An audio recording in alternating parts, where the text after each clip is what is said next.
Hello everyone, this is Hachiri, and we're going over another short little tutorial in FTB interactions. Now, a lot of people keep asking me, where's my smeltery? Why can't I make a smeltery? I need to do this. Tinkers is in here. There has to be a smeltery. I have some bad news. There is no smeltery. There is only ZUUL. No, there's only Seared Furnace and Melter.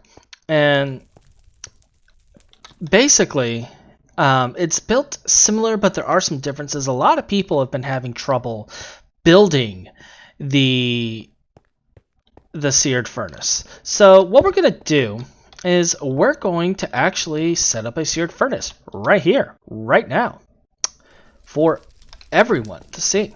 And the construction is pretty simple. I prefer a 5x5 Seared Furnace personally. You can go as small as 3x3.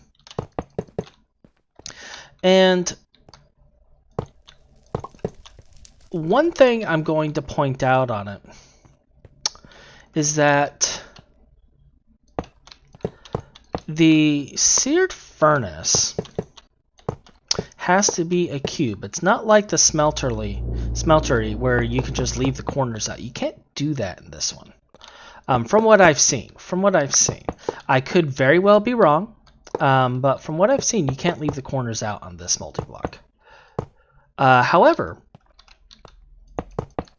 there are a lot of benefits to having this multi-block because it smelts a ton of items at one time. Now, the center is hollowed, but the big difference between this and the smeltery is you cover the top. You actually go through and fully cover the top of it. The second thing that is different from the furnace and the smeltery is that the seared tanks go on the corners of the smeltery. Now, you don't have to have as many as I put here. You can have just one or two. I prefer 6 because it just looks nice. And that is essentially the smeltery. As you see, I got like 17 things in there. And yeah, that's the smeltery.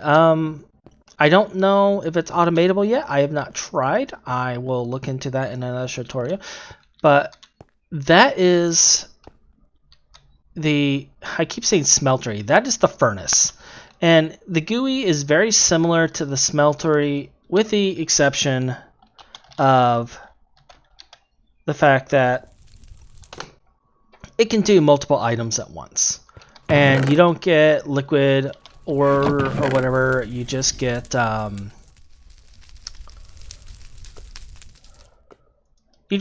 basic ingots back.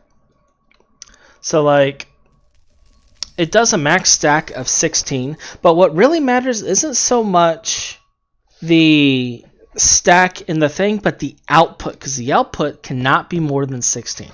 So if you're doing something like magnetite, you're going to want to only put like say 5 to a stack block in there. You're going to kind of want to stretch it out just by holding the left click and spreading it across.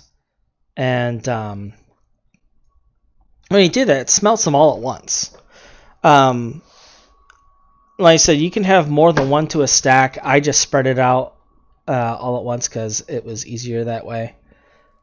But that's essentially how the Seared Furnace works. It's a really nice way of doing things, and it's a heck of a lot faster than the steam furnace, to be perfectly honest. But there it is. So that's the smeltery. Or not smeltery. I keep saying smeltery. Oh my gosh. The Seared Furnace. Because there is no smeltery, there is only furnace. And the melter you've seen in previous videos, I won't explain that. That just basically works like the smeltery without the alloying capability. But that's it. So we're going to wrap this up and see you in the next episode.